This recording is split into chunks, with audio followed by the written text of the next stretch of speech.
Hi everyone, thanks for joining us today at the Caribou Public Library for our chapter book story time. I'm Miss Erin and we get to start a new book today.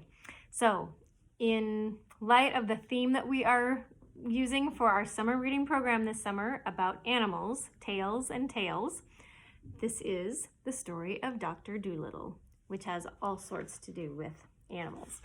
So here is our title page, the story of Doctor Dolittle, being the history of his peculiar life at home and astonishing adventures in foreign parts, never before printed. It's told by Hugh Lofting and illustrated also by the author Hugh Lofting. All right, so this book was written or first copyrighted in 1920, so just over 100 years ago. Chapter 1 begins with this picture. It is called Puddlebee, and that is the town. A little town called Puddlebee on the Marsh.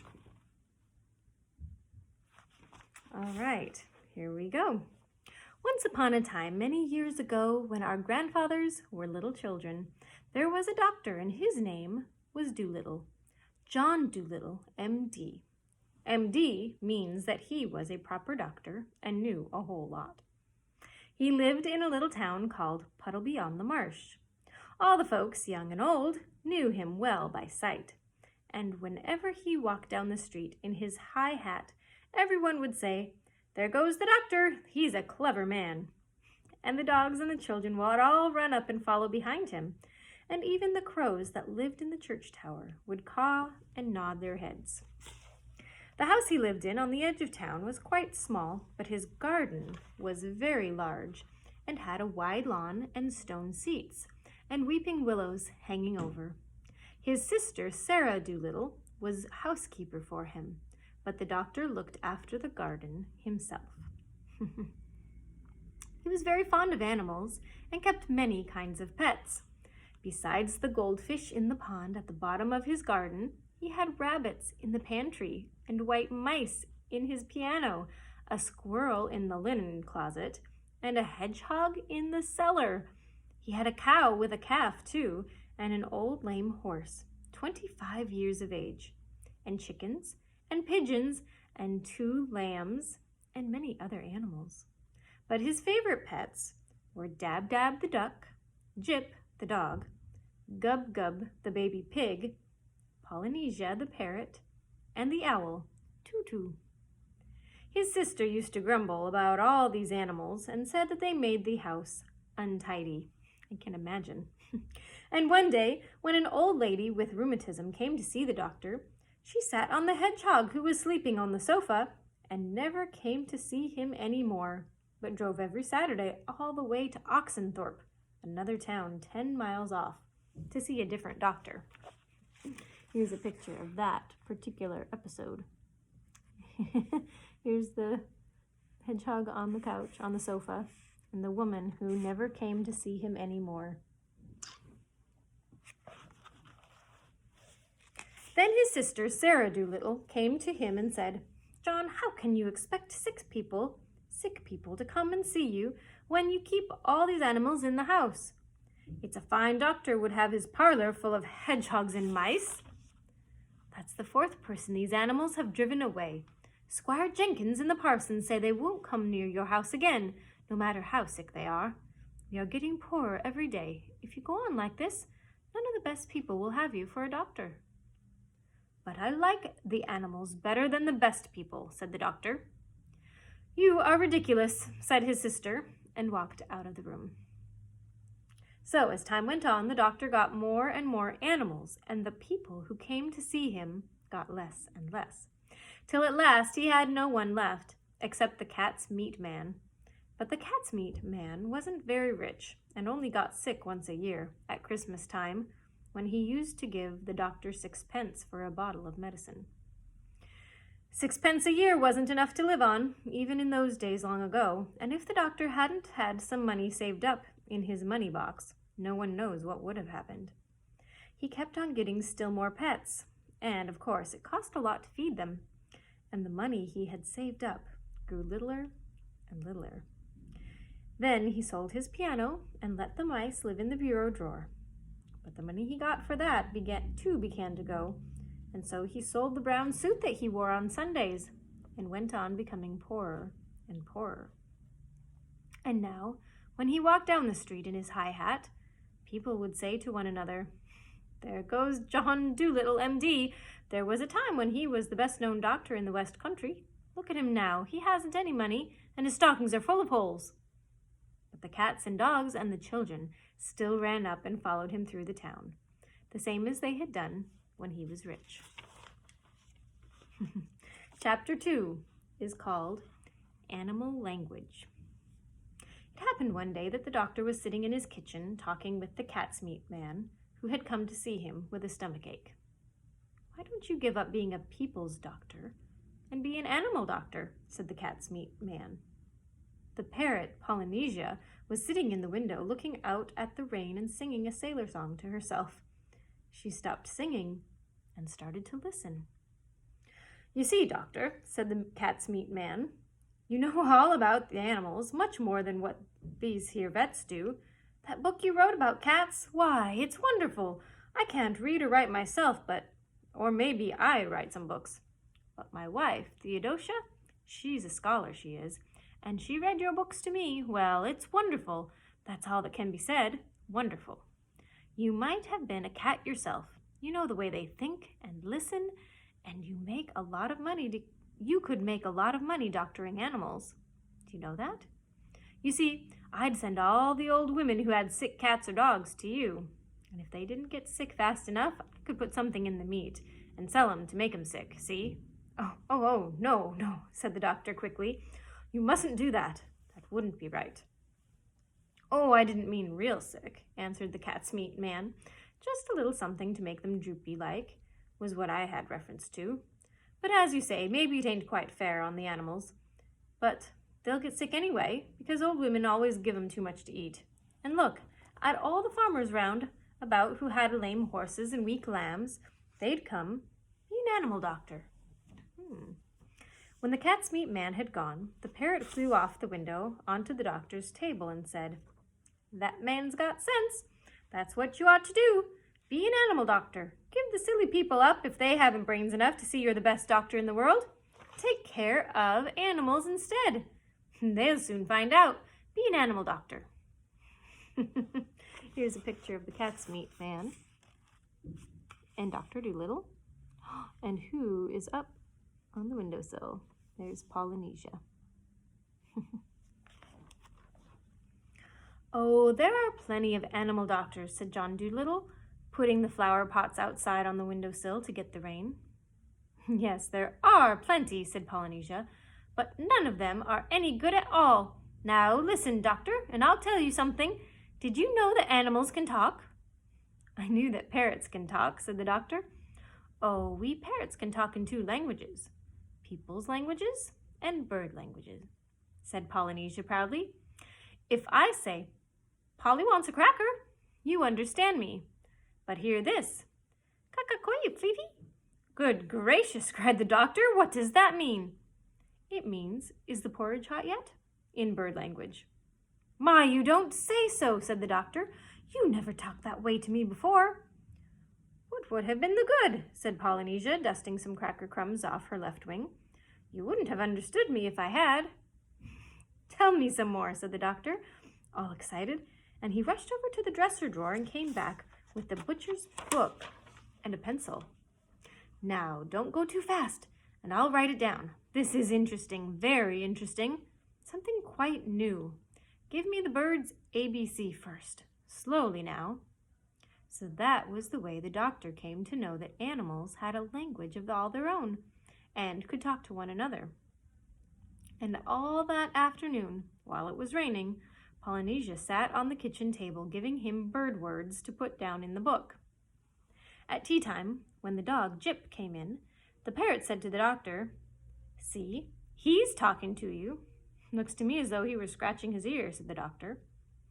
"But animals don't always speak with their mouths," said the parrot in a high voice, raising her eyebrows. "They talk with their ears, with their feet, with their tails, with everything. Sometimes they don't want to make a noise.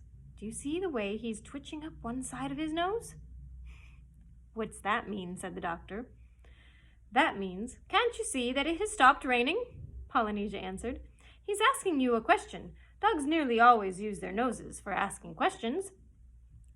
After a while, with the parrot's help, the doctor got to learn the language of the animals so well that he could talk to them himself and understand everything they said. Then he gave up being a people's doctor altogether.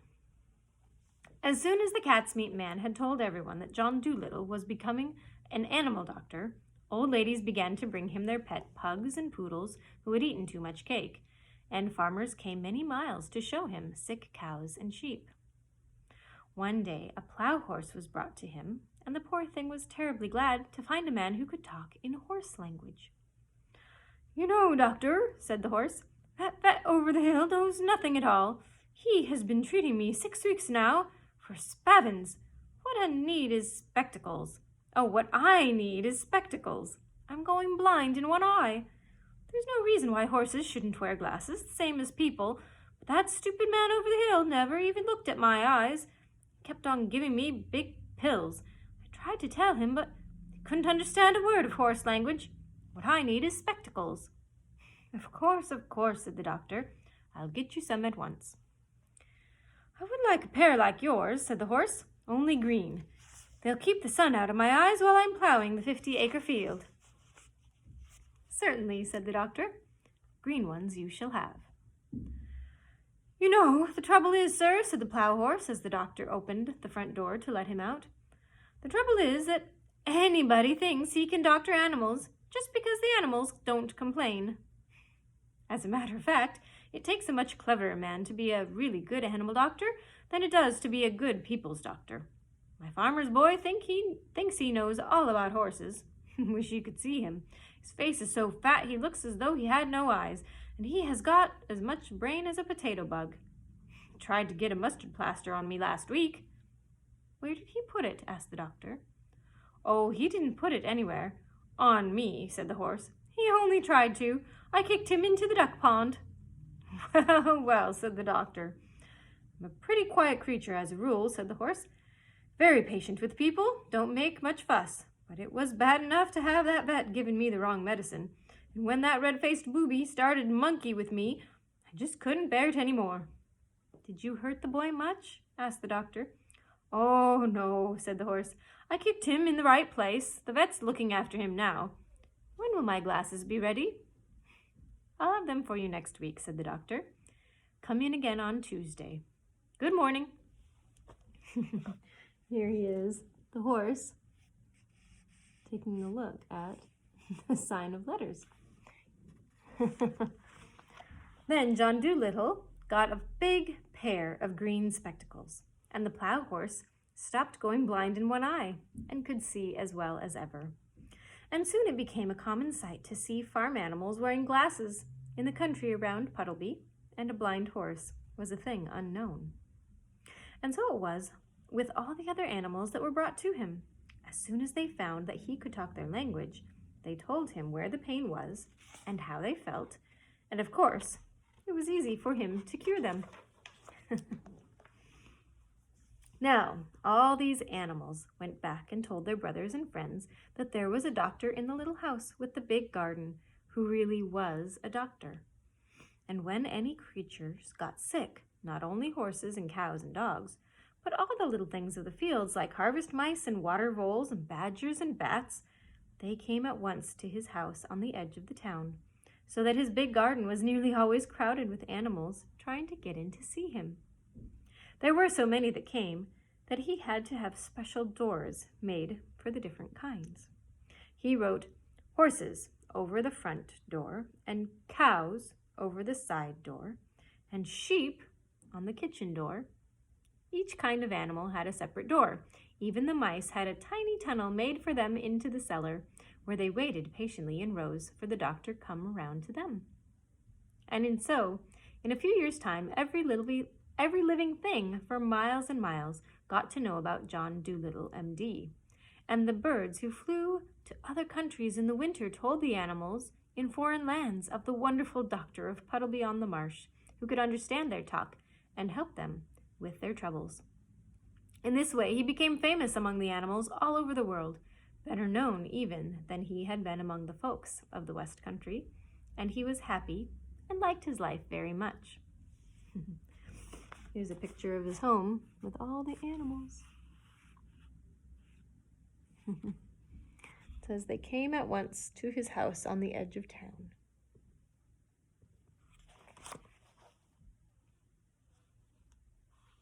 All right, one afternoon, when the doctor was busy writing in a book, Polynesia sat in the window, as she nearly always did, looking out at the leaves blowing about in the garden.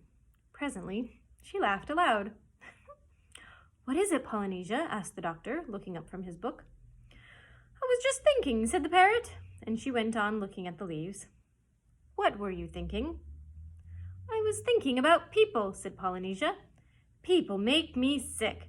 They think they're so wonderful. The world has been going on now for thousands of years, hasn't it? And the only thing in animal language that people have learned to understand is that when a dog wags his tail, he means I'm glad.